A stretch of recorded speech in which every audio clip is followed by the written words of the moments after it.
Vous êtes, mesdames et messieurs, sur NCA, la nouvelle chaîne africaine, désormais disponible sur le bouquet Canal+, Afrique 573. Et bienvenue dans Frontal, votre rendez-vous qui vous plonge au cœur de l'actualité politique sur le continent. Ils sont quelques 2,3 millions d'électeurs centrafricains à être attendus aux urnes le 28 décembre 2025 pour un quadruple scrutin présidentiel, législatif, régional et municipal. Un scrutin qu'une partie de l'opposition centrafricaine a décidé de boycotter pour cause le processus électoral serait totalement et complètement verrouillé par le président sortant Faustin Archange Touadéra, lui-même candidat à sa propre succession. Que dire donc du processus électoral en cours en Centrafrique? Qu'est-ce qui véritablement va se jouer le 28 décembre 2025 dans ce pays de l'Afrique centrale? 4 Centrafricains avec moi pour en parler. Sonia Bindoumi, vous êtes, vous, membre du pôle des communicants de la diaspora du MCU France. MCU, c'est le mouvement Cœur Uni, le parti au pouvoir. C'est tout naturellement que le Conseil constitutionnel centrafricain a validé la candidature de Faustin Archange Touadéra. Le président sortant, vous êtes un grand soutien. Vous êtes un grand soutien de l'homme dont vous défendez le bilan. Mais qu'est-ce qui véritablement se joue en décembre dans votre pays, la Centrafrique? On en parle au cours de cette émission. Merci. Bonjour, merci beaucoup à vous pour l'invitation. Carole Papenia, vous êtes secrétaire fédérale Europe de l'URCA, puisque la candidature, vous êtes une femme heureuse autour de cette table, puisque la candidature de votre leader a été validée par le Conseil constitutionnel centrafricain. Votre leader, c'est Anissé Georges Dologuéré. Mathurin Dembélé Nakoué, le porte-parole de la majorité présidentielle à l'Assemblée nationale, a déclaré ce 14 novembre qu'il faut accepter de tordre le cou à la loi pour préserver la paix. C'est donc pour préserver la paix que la candidature de votre leader a été retenue. Mais on en parle au cours de cette émission. Merci, Madame Papenia, d'avoir accepté notre invitation. Merci pour votre invitation.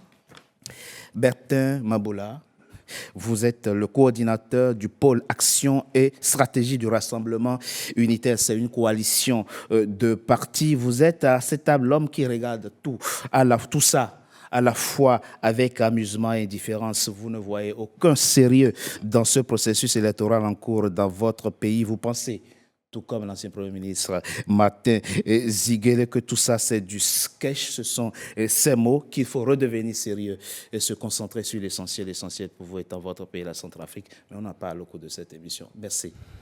Merci beaucoup. Certainement avec amusement, mais pas avec indifférence. Pas avec indifférence, on en parle au cours de cette émission. Serge Simon Bozanga, vous êtes le président du comité de redressement pour le salut public, CRSP.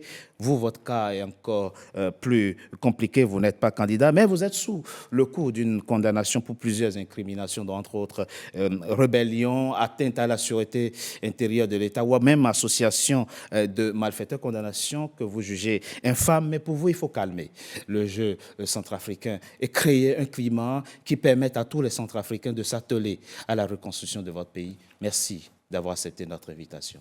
C'est moi qui vous remercie et bonsoir à vos auditeurs et auditrices. Madame Bindoumi, on commence par vous. Oui, merci. Vous avez une bonne partie de l'opposition de votre pays qui a décidé de boycotter ce processus électoral en cours, tout simplement parce que le candidat que vous soutenez, qui se trouve être le président sortant, a verrouillé le processus et ne donne aucune espèce de gage de crédibilité, de fiabilité pour le scrutin qui s'annonce, ou du moins qui va avoir lieu le 28 décembre 2025. Qu'est-ce que vous leur répondez? Merci de m'avoir donné la parole. Je pense que l'opposition chez nous mène une politique de diffamation. C'est parce que l'opposition accuse le président de la République pour beaucoup de choses. Et nous pouvons prendre, pour exemple, la dernière fois, ils ont accusé le président d'avoir mis en place une manœuvre pour empêcher certains opposants de ne pas aller à l'élection présidentielle ou aller aux élections. Nous avons vu qu'à tort, le président de la République a été accusé et je pense qu'il mérite des excuses parce que l'opposition avance des choses qui ne sont pas vérifiées. Le président mérite des excuses? Mais oui, il mérite d'avoir des excuses de la part de l'opposition parce que le fait de se lever et l'accuser de vouloir bloquer certains adversaire de ne pas se représenter. Et pourtant, à tort, nous avons vu que là, le Conseil constitutionnel vient de nous démontrer que ces gens qui ont mené beaucoup de démarches disant que le président leur empêche d'aller aux élections sont acceptés. Donc aujourd'hui, je pense qu'il y a des propos vraiment diffamatoires. Et inacceptable pour vous. Et inacceptable pour moi. Inacceptable. Et je pense que nous sommes un État de droit, nous sommes des gens conscients. Donc nous ne pouvons pas continuer à mener une politique de diffamation contre le président de la République. Bertin Malouba, vous êtes le coordinateur du pôle Action et Stratégie du Rassemblement unitaire. Votre compatriote trouve inacceptable le fait que vous accusez le président sortant d'avoir ou de verrouiller le processus électoral. Elle parle de diffamation et exige des excuses de votre part. Oui, merci pour cette question. Au passage, c'est Bertin Maboula. C'est pas Malouba, mais c'est Pardon, Maboula, Okay, Bertin bien. Maboula. Voyez-vous, ce que je viens d'entendre de la part de la représentante, en tout cas des communicants du MCU France-Europe, est consternant. Parce que, voyez-vous, Touadéra, le président Touadéra, il est président de la République. Bien évidemment, si l'échéance électorale arrive et qu'on doit organiser les élections, cela devrait normalement obéir à un certain nombre de critères, à un certain nombre de dispositions à prendre. Et il n'y a pas de critères? Et ces critères-là, nous aurons l'occasion d'y revenir. Bien sûr. Je pense que les critères démocratiques manquent dans cette consultation qui se pointe. Et il est nullement question, madame, de diffamation. Si l'opposition, dans son ensemble, l'opposition démocratique, pointe un certain nombre de dysfonctionnements, un certain nombre de manquements, du point de vue juridique et du point de vue démocratique, ce n'est pas une question de diffamation. Le président Touadéra, il est dans son rôle. Et si l'opposition centrafricaine conteste un certain nombre de dispositions qui sont prises par ce régime-là, ce pouvoir MCU, ce n'est pas de la diffamation, madame, c'est tout simplement l'appel à un respect des dispositions du droit. Vous venez de dire, et j'en termine par là, vous avez évoqué que nous sommes dans un état de droit. Mais je suis au regret de constater que l'état de droit a cessé d'exister depuis, puisque la décision que le Conseil constitutionnel vient de prendre est une preuve manifeste qu'effectivement l'état de droit a cessé d'exister. On fait tout comme si la loi n'existe pas dans ce pays et on passe par des conciliabules politiques, je dirais même politiciens, pour essayer d'organiser un scrutin dont le résultat est déjà connu d'avance. Donc ce n'est pas une question de diffamation et nous ne sommes plus en état de droit. Monsieur Maboula, non, rentrons dans le vif du sujet avec des éléments concrets. Oublions la candidature de Anissé Jadot-Logele et de M. Dondré, l'ancien Premier ministre. Qu'est-ce qui véritablement vous fait dire que le processus est verrouillé, le processus électoral en cours est verrouillé? Comme ça, il pourra vous répondre concrètement. Pourquoi vous ne voulez pas participer à cette élection? Le processus est verrouillé tout simplement parce que la situation du pays l'oblige. Oblige le pouvoir en place de passer par un certain nombre d'écueils avant de vouloir aller aux élections. Je vais faire un petit bref rappel. En 2014-2015, lorsque nous étions pendant la période de transition, il vous souviendra, monsieur, que toute la communauté internationale, parce que la RCA était sous tutelle, d'ailleurs, elle est restée jusqu'à aujourd'hui sous tutelle des Nations Unies. Tout le monde poussait les autorités de l'époque à aller vers les élections, oui, sachant que, et nous pouvons y convenir tous ici autour de cette table, que les élections ne sont jamais synonymes de démocratie. Et donc, à ce moment-là, les conditions étaient, tous les indicateurs socio-économiques de ce pays étaient dans le rouge. Je passe sur les indicateurs politiques. Et donc, on a poussé les autorités de l'époque à aller vers les élections, mais ces élections n'ont réellement pas résolu les problèmes des Centrafricains. Nous y sommes encore aujourd'hui. Donc, c'est pour ça, d'ailleurs, que face à l'immensité de ces problèmes, parce que vous voyez, la décision qui venait d'être prise par le Conseil constitutionnel était un acte d'évitement face à l'immensité des problèmes que rencontre le peuple centrafricain. Et c'est pour ça d'ailleurs que l'opposition au sein du BRDC, le Bloc républicain pour la défense de la Constitution, exacerbée en cela par d'autres plateformes, le Rassemblement unitaire naturellement, et les personnalités indépendantes, nous avons demandé au régime du président Touadéra de bien vouloir réunir toutes les forces vives de la nation. Et d'ailleurs, si vous voyez bien, au sein dans la Constitution, celle des Centrafricains, ce que j'appelle la Constitution des Centrafricains, c'est celle de mars 2016. Il est bien évident, il est bien celle de 2023, vous ne la reconnaissez pas? Non, je ne la reconnais pas.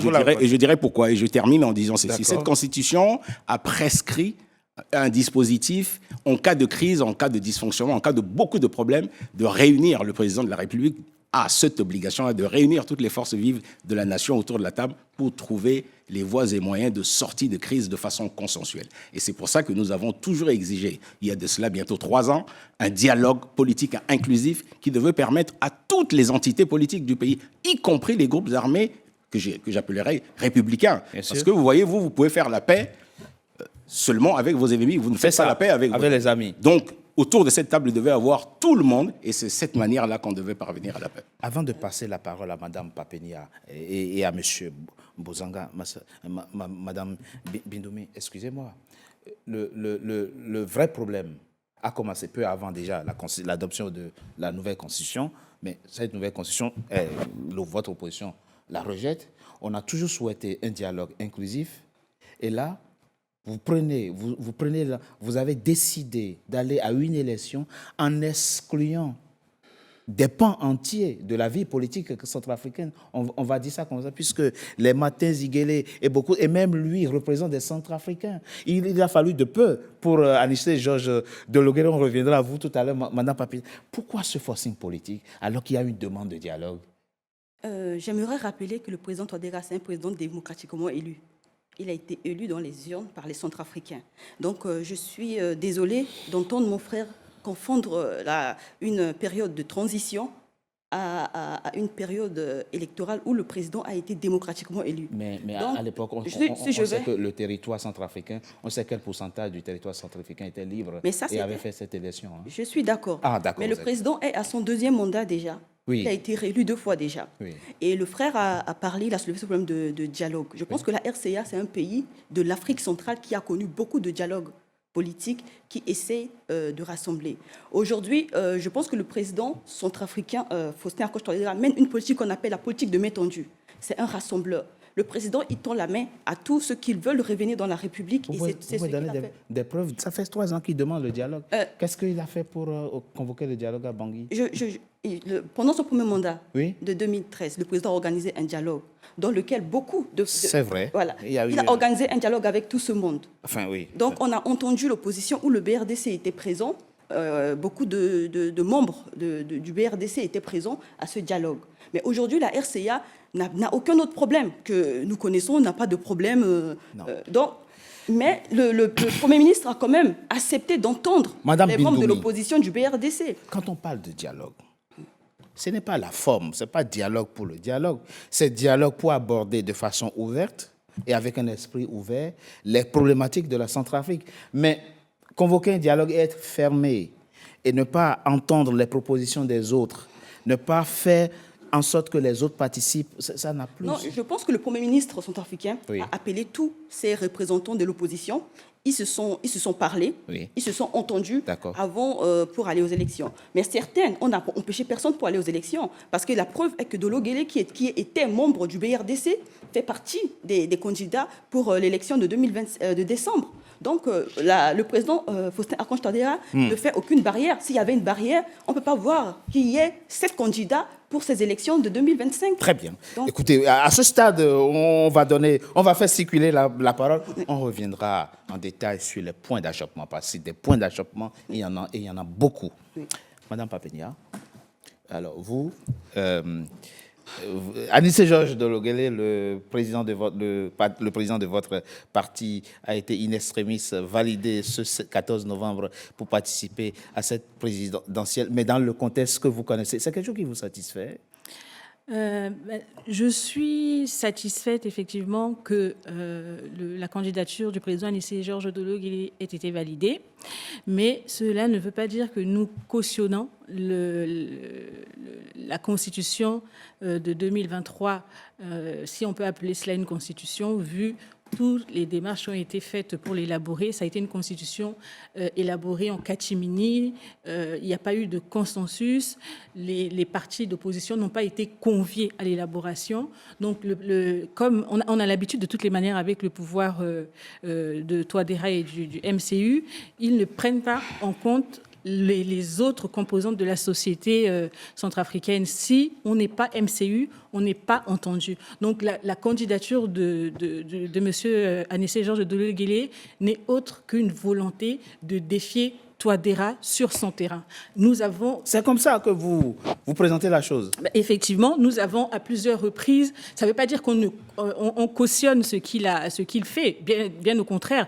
Depuis 2016, nous sommes dans l'opposition, nous sommes farouchement opposés à la politique de Faustin Archange Touadéra. Nous voulons juste le défier sur son terrain et c'est pour ça qu'aujourd'hui, nous tenons un discours rassembleur. Nous attendons que les autres composantes de l'opposition nous rejoignent parce que nous n'avons pas le choix. Faustin Archange Touadéra est un dictateur, quelqu'un qui ne respecte pas la loi, il fait les choses à sa manière. Donc nous n'avons pas d'autre choix que de présenter notre candidat pour aller l'affronter sur son terrain. Madame Papenia, abordons les choses dans leur profondeur. Vous pensez vraiment que... Vous ne pensez pas qu'en validant... excusez-moi, je vous ai parlé de votre compatriote qui a dit ce 14 novembre qu'il faut accepter de tordre le cou à la loi pour préserver la paix. Vous n'avez pas le sentiment que dans ce jeu, c'est Anissé Georges Dolo-Guélé est en train d'utiliser comme un fait-valoir? Pas du tout. Pas du tout. Pas du tout. D'accord. Vous avez effectivement tout à l'heure cité M. Jim Belenako, que je connais très bien. Je pense que ce monsieur n'est pas un exemple de vertu ni de valeur. Excusez-moi le terme. Moi, je vous laisse la voilà. responsabilité Il n'est pas la candidature de M. Anissé Georges Dolo-Guélé n'est autre qu'une envie de délivrer la Centrafrique. Vous savez, dans la France sous occupation allemande, personne n'avait cru à l'appel du général de Gaulle. Et pourtant, nous savons ce que ça a donné aujourd'hui. C'est une belle comparaison. Nous n'avons pas à rougir de notre position et nous allons nous battre jusqu'au bout. Serge Simon Bozanga, vous n'êtes pas du tout candidat, vous n'étiez même pas dans l'optique d'être candidat. Quel regard vous portez sur ce processus électoral enclenché qui déjà fracture davantage la Centrafrique? C'est vraiment un regard vraiment désabusé. Vraiment désabusé. Pourquoi? Parce que tout simplement, c'est malheureux d'en arriver là.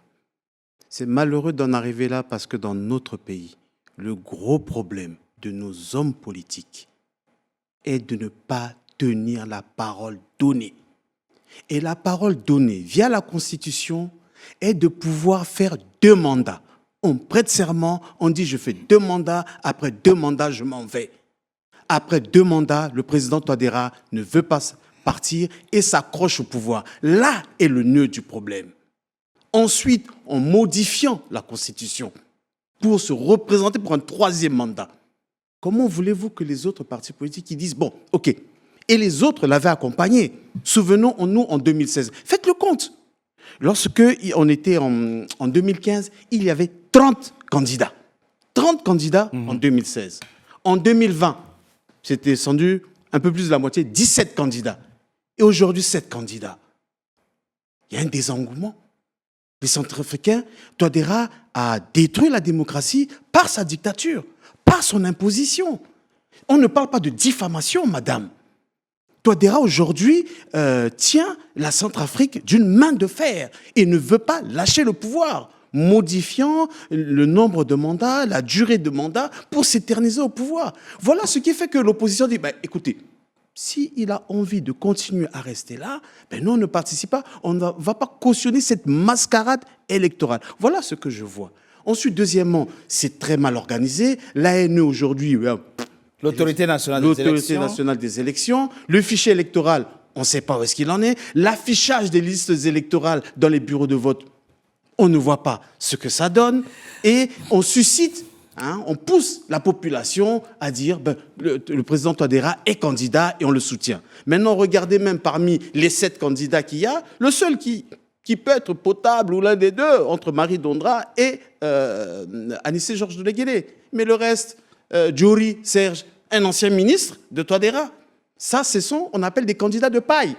Vous voyez, tout comme Reboas, hein, Oui, Aristide. mais- oui. Ce sont des candidats de paille qui sont là pour meubler la galerie et dire que voilà, On ne va a- pas dénigrer Non, les candidatures dans cette non, on émission. ne dénigre- mais Ils sont on- centrafricains. Ils sont centrafricains, Oui. mais on connaît leur passé et on connaît leur activité au sein du gouvernement parce que ça a été des ministres qui ont géré des portefeuilles. Diori à la communication et Reboise en tant que ministre de la Jeunesse. On a vu ce qu'ils ont fait. Et ceux-là se présentent pour être président de la République.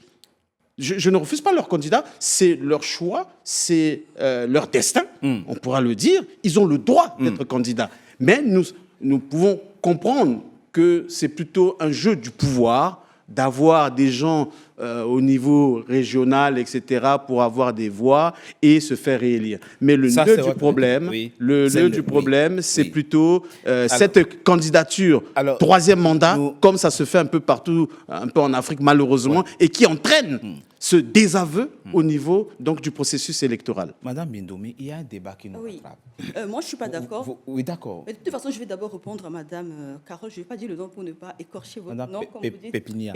Papenia. Ah, pardon, Papenia, vous excusez-moi, voyez. voyez, j'ai- Pour ne j'ai- pas écorcher j'aurais le dû nom, ne pas prendre si le- vous me permettez, je vais vous appeler Oui. Madame Carole. Quand Madame Carole dit que son parti, le URCA, ne reconnaît pas la Constitution de 2023, mais qu'ils vont se représenter pour défendre une démocratie, je veux bien qu'elle m'explique parce que je n'arrive pas à comprendre cette phrase.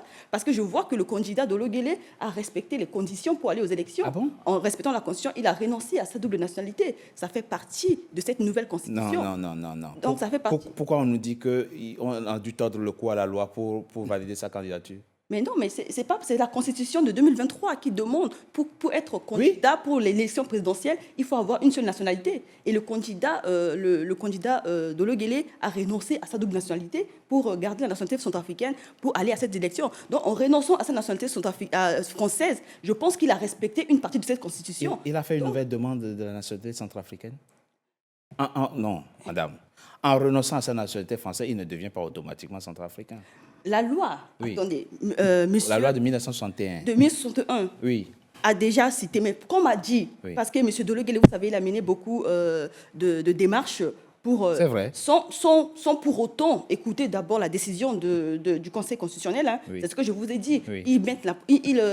Ils inventent des choses, ils ont des solutions, ils font beaucoup de choses, l'opposition. C'est-à-dire qu'ils disent que c'est Touadéra qui était en train de mettre en place des manœuvres pour pouvoir les bloquer et tout, mais ça n'a pas été vérifié. La preuve est que la Ligue sud-africaine des droits de l'homme, qui a mentionné que comme cette loi de 1961 Oui. n'a jamais été, n'a jamais été appliquée. Est-ce que vous comprenez? Cette loi date de 1961, mais cette pourquoi? loi n'a jamais été appliquée. Mais cette loi a été juste retranscrite dans la nouvelle Constitution. Et comme M. Dolo-Guélé a toujours été candidat, sous cette loi, c'était comme ça que la Cour constitutionnelle a accepté sa candidature. Mais la décision de la Cour constitutionnelle, c'est une décision de justice. Et comme nous ne sommes pas des juristes, je n'aime pas parler à la place des juristes, mais je veux dire que c'est contradictoire de dire que je ne reconnais pas une constitution, mais il a abandonné le BRDC. Il a trahi le BRDC pour aller se représenter sur cette constitution. Donc je pense que c'est déjà accepter cette constitution. Sinon, il devait faire comme tous les autres opposants, de ne pas aller aux élections. Donc c'est un peu, j'arrive pas à comprendre ces gens de URCA. Si elle peut m'expliquer. Je propose qu'on marque une courte pause. On se retrouve dans quelques secondes pour la deuxième partie de notre émission. Tout de suite. NCA, désormais sur Free. Après son intégration au bouquet Canal+ Afrique, Canal 9 et Canal 573, NCA poursuit son développement et vient d'intégrer le célèbre bouquet Free TV, Canal 426. La chaîne panafricaine renforce ainsi son ancrage aussi bien en Afrique que hors d'Afrique. Le développement de NCA, c'est vous, nos téléspectateurs à travers le monde. NCA, la chaîne panafricaine de référence.